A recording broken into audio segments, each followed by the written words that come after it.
In today's video, we are going to talk about what a dismissive avoidant attachment style feels during no contact. And I will specifically take you through the three major stages that a dismissive avoidant goes through after a breakup.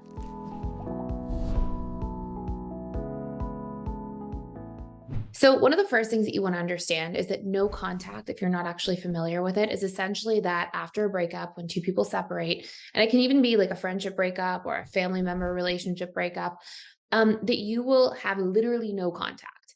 And this means no text messages, no seeing each other in person, no phone calls, no text messages for good reasons, like to drop off your stuff. Like it is a complete and total absence of contact in order for no contact to really exist. And I've seen a lot of people over the years, say things like, "Oh, I'm basically no contact, but I've touched base just once or twice over text." That essentially puts you back to square one when it comes to no contact. And the really interesting part of no contact is that it tends to affect avoidance, arguably more than it affects more anxious leaning attachment style. So, there's sort of reasons for this that I won't get into too much right now. Actually, I'll go through it for just a second. So, essentially, part of why this happens is an anxious preoccupied, as an example. After a breakup happens, they'll really feel their feelings. They'll really pine for somebody. They'll really struggle for the first couple weeks. And of course, they can continue to struggle for quite some period of time, but generally, they will try to start getting their needs met very quickly through other people, through friends, through family members, through not being alone. And so because they take the needs that were being met from the romantic relationship and they disperse them out to other relationships quite quickly, they'll actually get, some of that void of grief filled more quickly. Because what grief really is this sudden shift in our needs that were being met by one person or one situation suddenly stripped away. And, that's one of the major elements, at least, that creates grief. There's a little more to it than that. I'm simplifying it, but for the sake of this video, that's one of the biggest components that causes grief. So when somebody then goes and heals that void of grief by like going and getting their needs met in different forms, they heal a little more quickly. And for anxious attachment styles, if somebody goes no contact with them, they stop hanging on to hope with somebody from the past and they actually give themselves a little bit more permission to move on. It's really tough for them at first, but it actually creates a sort of effect where they can heal a little bit more quickly. Our avoidant leaning styles, so fearful avoidant and dismissive avoidant, especially fearful avoidants who lean more to their dismissive side, what happens for them is they go through these three major stages. So the first stage is they'll get immediate relief. Usually because when they're in a relationship to somebody, they're starting to have these wounds from their avoidance side being triggered. So things like feeling trapped, things like feeling, weak if they're too vulnerable or unsafe or, out of relationship to themselves, can create this sort of feeling of like powerlessness or helplessness. So when they're in this side of like, oh my gosh, I'm feeling trapped in the relationship, they originally feel this relief because they actually get to have space from the thing that was causing them pain. And even if there was like a breakup that they didn't initiate, they can still feel this kind of sense of relief. But then these later stages will help them essentially to access their emotions eventually, which is good and a necessary part of healing. But unfortunately, no contact gives this immediate relief for the avoidance. But eventually that relief turns into longing. So we're going to talk about how that really happens. So with dismissive avoidance specifically, you'll see that they have this immediate relief generally when no contact starts. And they'll go into their side of like, I have my freedom back, I have my autonomy back.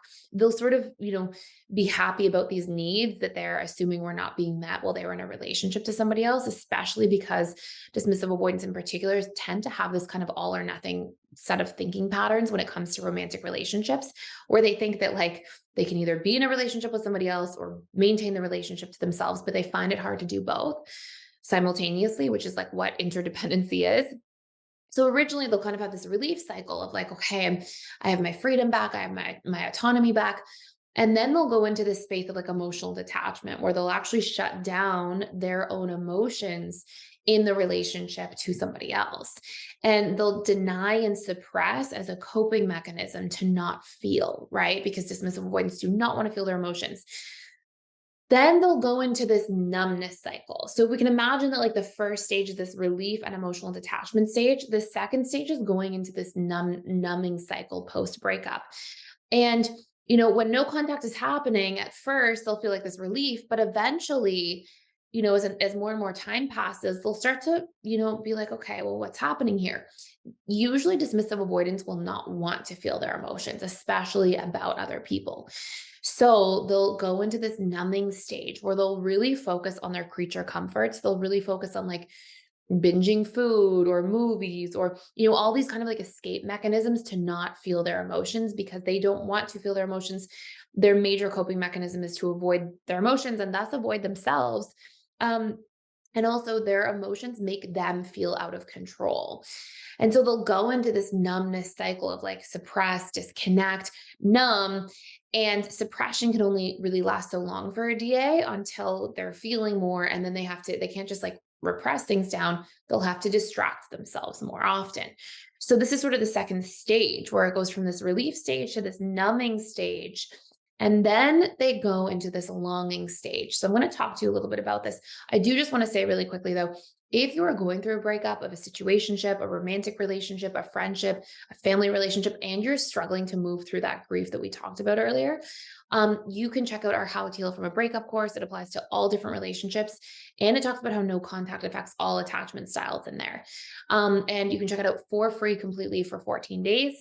We're just doing a limited time 14-day free trial to PDS. So you can actually check out the whole school with that. And I'll just put that link down below. Now, the longing stage for a dismissive avoidant attachment style is essentially the stage where they've had enough space and time to stop being afraid of their feelings. And they start going into the way I would describe this from like having so many conversations with DAs over the years is it's almost like that emotion, that like repressed emotion. It comes up not in like a sharp, intense way, but in a pervasive way. So rather than it being a sharp pain, it's like this aching pain that's pervasive. And this is how dismissive avoidants generally tend to process breakups.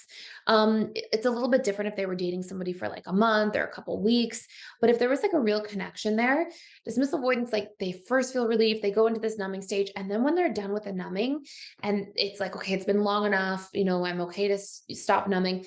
Their emotions usually come to the surface and it's almost in this delayed way. So they actually end up processing the breakup much later, but arguably they actually have a much harder time processing the breakup in and of itself because dismissive avoidance, separately from anxious preoccupieds, like we talked about at the beginning of this video, they don't usually have all these ways to get their emotional needs met or romantic needs met the way that, they were getting met in the relationship. So when you see the AP, they go get all of their love and care and affection from other people immediately. Dismissive avoidance, they're not very vulnerable to many people. So usually a romantic relationship sits in a very specific place for them.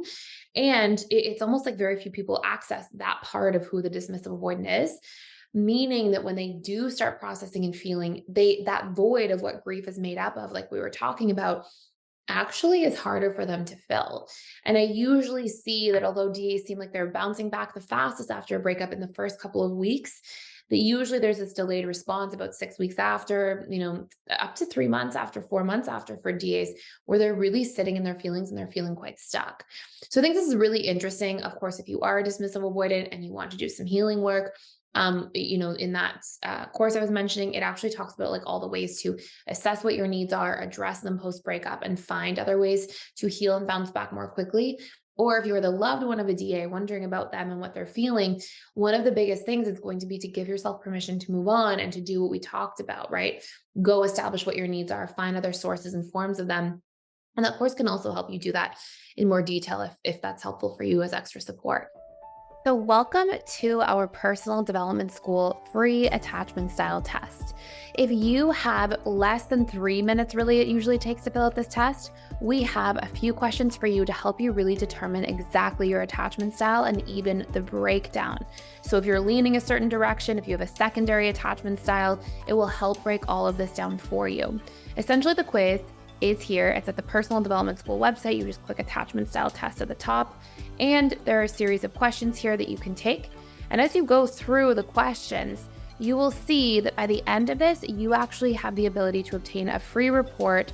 There's a tremendous amount of detail in that report in terms of what your attachment style is, what different patterns you have, wounds, fears, needs that are going to be important for you to navigate relationships, the best ways to learn to emotionally regulate, And we even talk about some of the relationship you might have to your boundaries or patterns of communication and activating or deactivating strategies. So there's a tremendous amount of information. It will help you break everything down. It's a great quiz for you to take, or for you to take with a loved one, with a partner, with a friend who may also be curious about what their attachment style is. You'll see at the end, you get a full report. And if you decide to submit your email, we actually email a really detailed report, even more so than on the landing page, to your inbox. So I hope you check it out. I hope you enjoy, and can't wait to see how your attachment style learning journey goes.